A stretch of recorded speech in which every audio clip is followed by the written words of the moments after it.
kita tetap maku, kita nggak hargai dia. Ayo jujur ya atau tidak? Tapi orang ini tidak. Jadi kamu mau lukisan ini papa pasang di mana? Di situ saja. Dia selalu nunjuk. Di mana? Ayah tunjukkan. Nah, pas saya masuk itu, papanya lagi bawa lukisan, anak itu yang nuntun. Ditaruh di pojokan. Jadi di sini, iya. Betul? Iya. Ya udah papa taruh. Ketika lukisan ditaruh di situ, saudara, mereka dua ke pintu masuk. Nah, saya pas lagi berdiri di situ. Begitu mereka dua sampai ke pintu masuk, saya masih berdiri.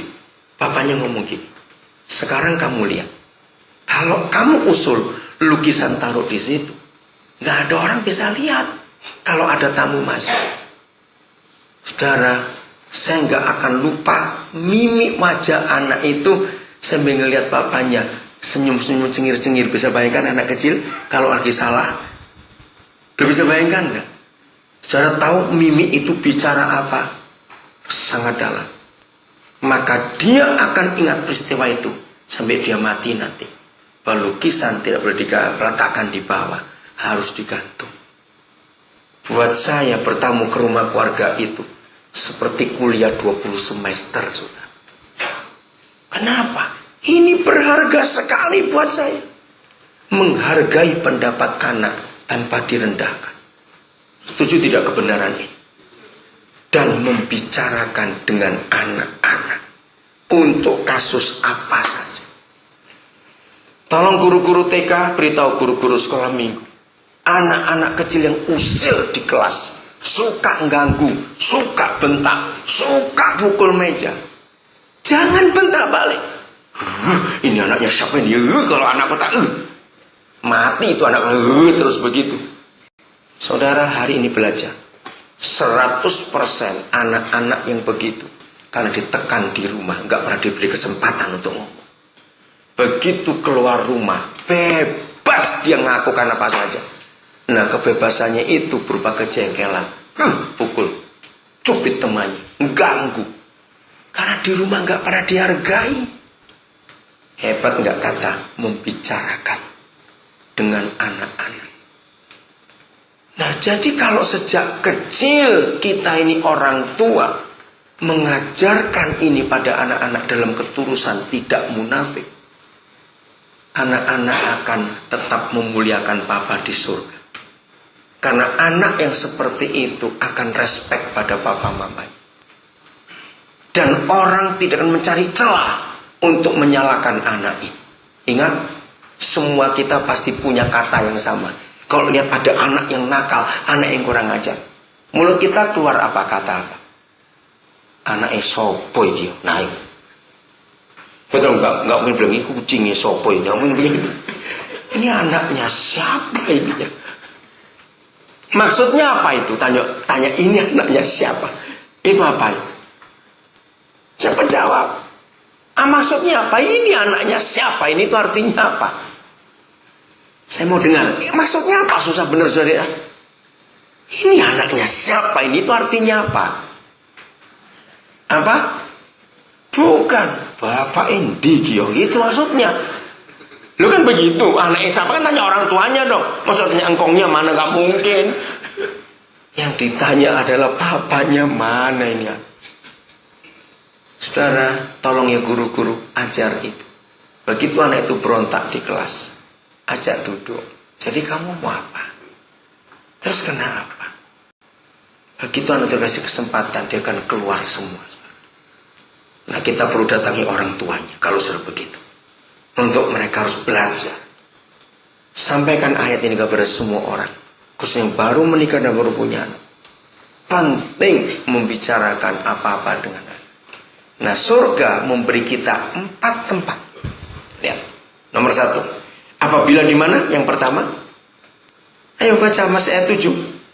Haruslah engkau mengajarkannya berulang-ulang kepada anak-anakmu dan mendiskusikannya. 1. Apabila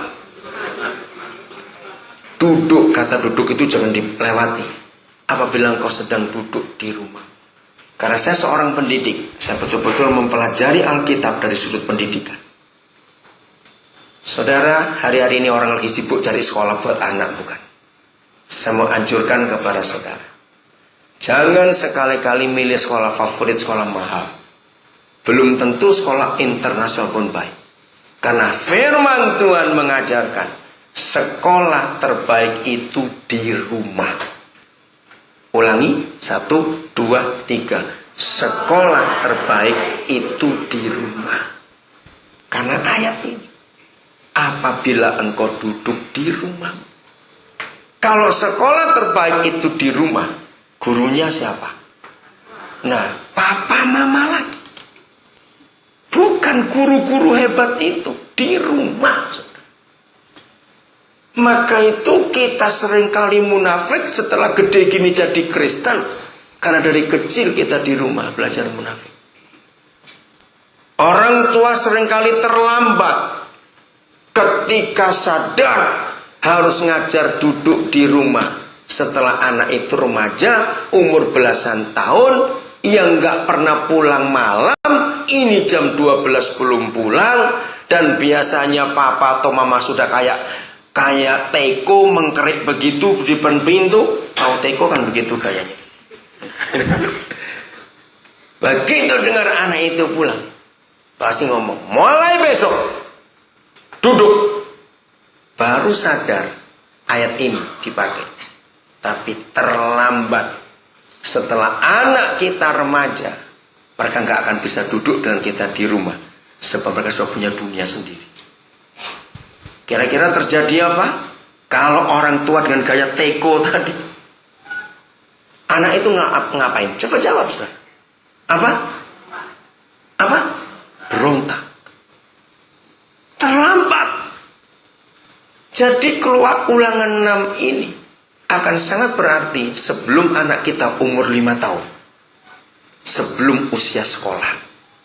Duduk di rumah itu penting. Enggak harus terus papanya khotbah terus, enggak.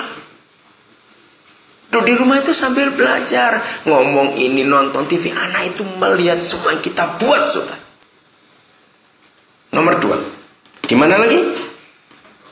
Apabila engkau sedang.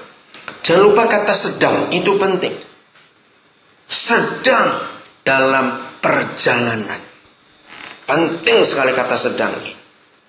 Saudara, ada 2 arti di dalam hal kedua ini. Nomor 1. Saudara sadar enggak? Setelah beberapa hari, kalau anak-anak kecil kita itu kita enggak ajak keluar rumah, mereka ngapain? Mereka buat apa?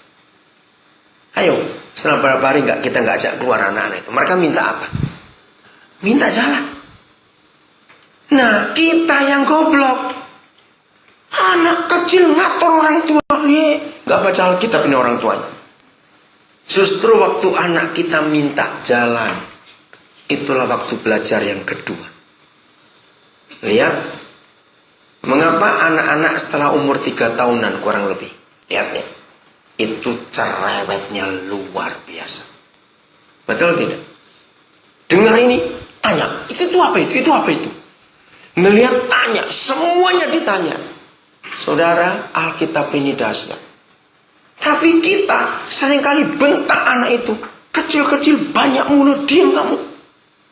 Padahal Tuhan yang nyuruh mereka banyak tanya. Karena itu waktunya mereka belajar dari kita. Cuma gurunya lagi teler, itu aja sudah. Siapa itu dari gurunya? Siapa gurunya tadi? Ya kita, papa mamanya ini. Padahal waktu mereka di perjalanan, itu belajarnya cepat sekali. Waktu saya mempelajari sejarah kindergarten, saudara, kenapa taman kanak-kanak itu seharusnya tidak boleh diterjemahkan ke dalam bahasa apa saja, harus bahasa Jerman, kindergarten. Di Amerika juga begitu, di Jepang juga pakai kata yang sama. Hanya Indonesia berubah jadi taman kanak-kanak.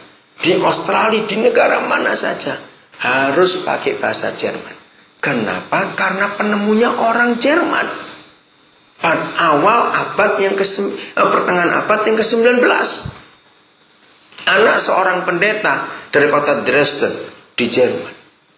Nah, penemunya ini mempelajari Kejadian pasal 3. Ternyata di Taman Eden itu Papa buka sekolah untuk Adam dan